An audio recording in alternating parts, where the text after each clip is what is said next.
Shalom, selamat pagi Bapak Ibu Saudara yang dikasihi oleh Tuhan Yesus Kristus.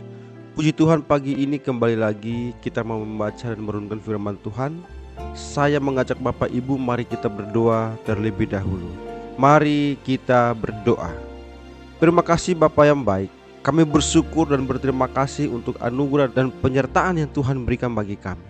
Sepanjang malam hingga pada pagi hari ini, kami bisa bangun tidur kembali dalam keadaan sehat dan kuat. Terima kasih Bapa. Pada pagi hari ini ada kesempatan yang sangat luar biasa. Kami mau membaca dan merenungkan firman-Mu.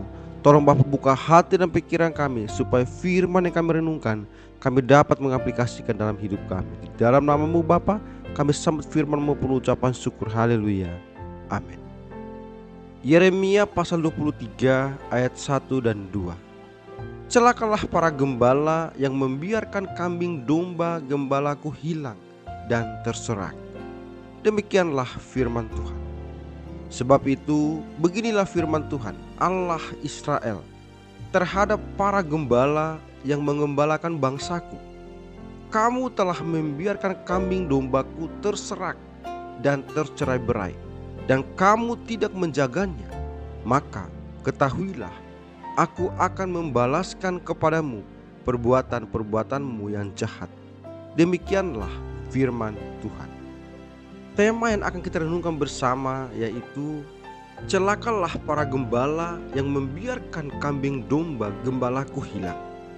Bapak Ibu Saudara yang dikasihi oleh Tuhan Yesus, jika dalam beberapa perikop sebelumnya teguran Tuhan ditunjukkan kepada raja-raja Yehuda, dalam perenungan kali ini teguran itu secara umum disampaikan kepada para gembala atau para pemimpin umat. Gembala bukan sekedar pemimpin di dalam kerajaan atau pemerintahan, tetapi juga pemimpin keagamaan.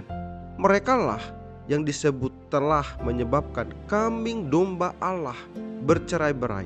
Memang benar, umat Yehuda berulang kali jatuh ke dalam penyembahan berhala karena ajakan yang dilakukan oleh para pemimpin mereka. Peristiwa kejatuhan Yehuda dan pembuangan yang mereka alami adalah konsekuensi dari dosa yang berulang terjadi dari generasi ke generasi. Namun Tuhan Allah tetaplah Tuhan yang penuh kasih. Pada waktunya Tuhan akan mendatangkan pemimpin yang menegakkan keadilan dan kebenaran. Akan tiba waktunya umat akan dikumpulkan kembali dari tempat pembuangan mereka masing-masing. Peristiwa itu bahkan lebih besar daripada peristiwa keluarnya bangsa Israel dari tanah Mesir yang dipimpin Musa. Bapak Ibu Saudara yang dikasihi oleh Tuhan Yesus, mari kita merenungkan bersama firman Tuhan dari Yeremia 23 ayat 1 sampai dengan 8. Teks ini merupakan kontras yang tajam antara pemimpin yang gagal dan janji Allah tentang pemilihan sejati yang akan datang. Pertama, teguran bagi gembala yang lalai.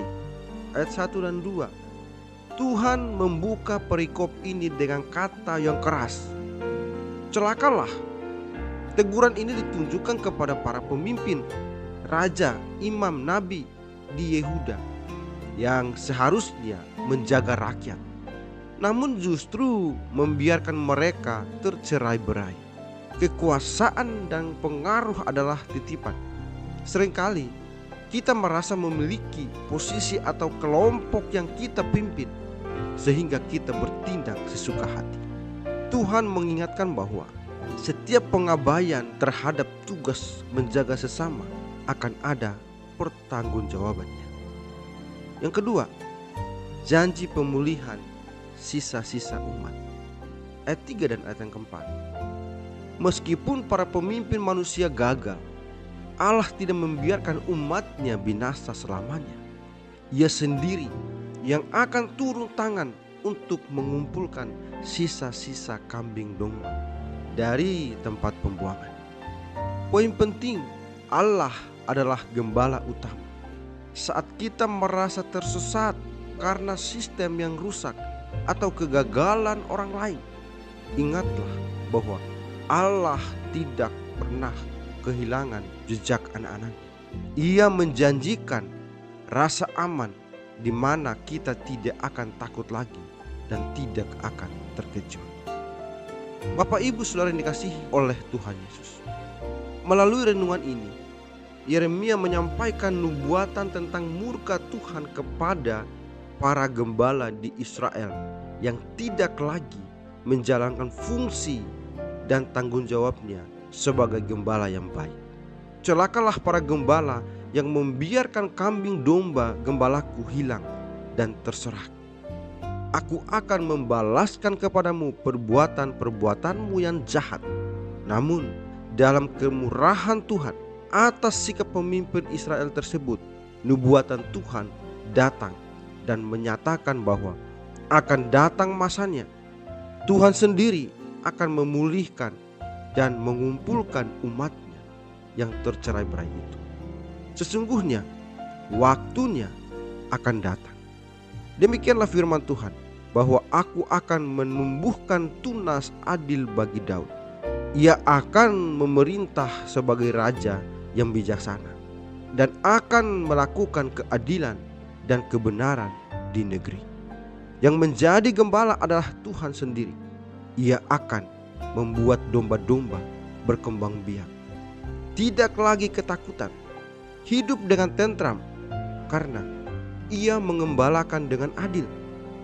Keadilan yang dimaksud bukanlah berdasarkan keadilan dunia ataupun keadilan yang dibuat oleh manusia, namun berdasarkan keadilan Tuhan. Tunas adil bagi Daud yang dijanjikan itu dinyatakan dalam Kristus Yesus.